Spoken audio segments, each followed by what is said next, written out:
So in other MMOs, NPCs are completely static. So regardless of what peril they're telling you their village is in or what big threat is looming on the horizon, they're doing the same things over and over again.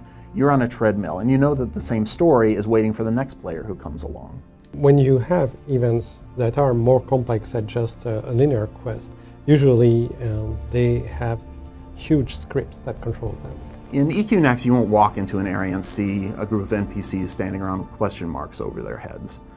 Instead, you'll be guided to areas where events are taking place.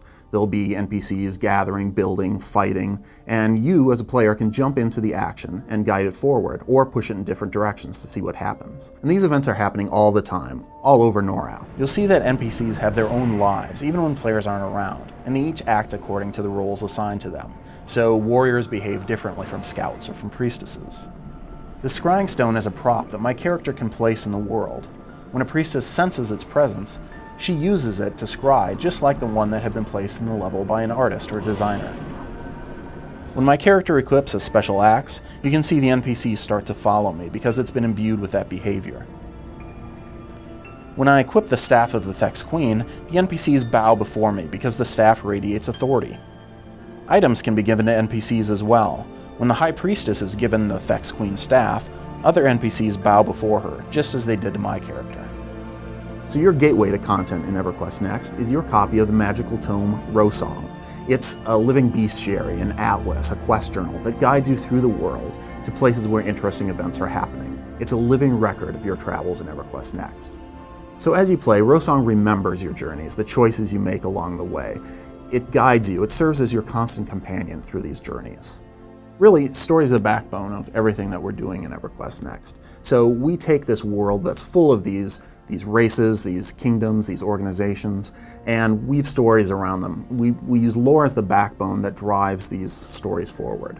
What you're going to see is a design tool that we use to test these stories and test this system made of drives and NPC groups, but also to simulate how players could affect the world by their choices.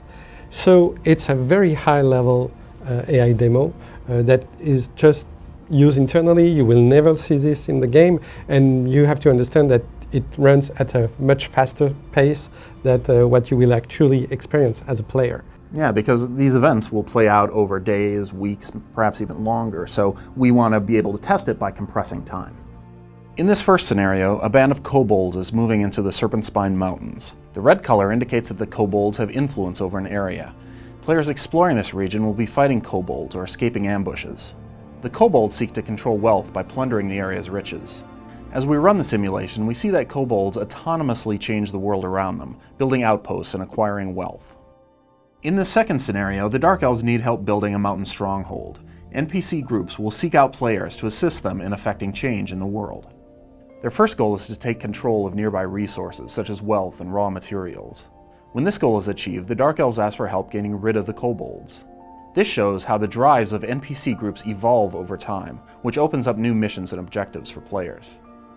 Each scenario that we show you is to show a different aspect of this. In the first one, we saw autonomous behaviors. In the second one, we saw how drives could generate player content. And in the third one, we show how conflicting drives can create conflict between players.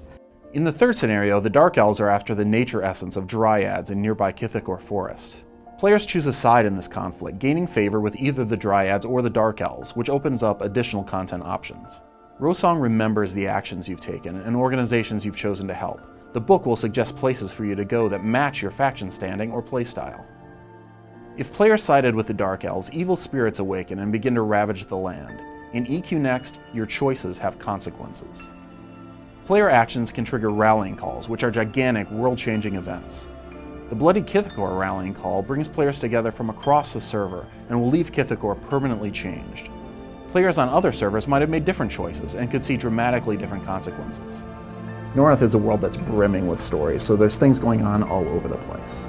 So while the Dark Elves were engaged in this battle in Kithakor, lizardmen have discovered a temple to a faceless god in the Firak. The gnolls of Blackbur are amassing for a war against Halas. A shrine brimming with the energy of the Norai is being threatened in Jagged Pine. Troll clans are causing havoc in the swamps of Gukta, and there are tons of other mysteries opening up all over the world for players to explore.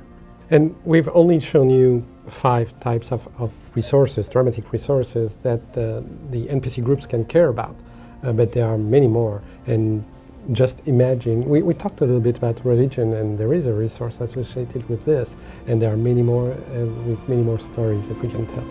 So North is a world that's full of stories, and it's going to be your characters who determine how these stories unfold. And that's the content of EverQuest Next.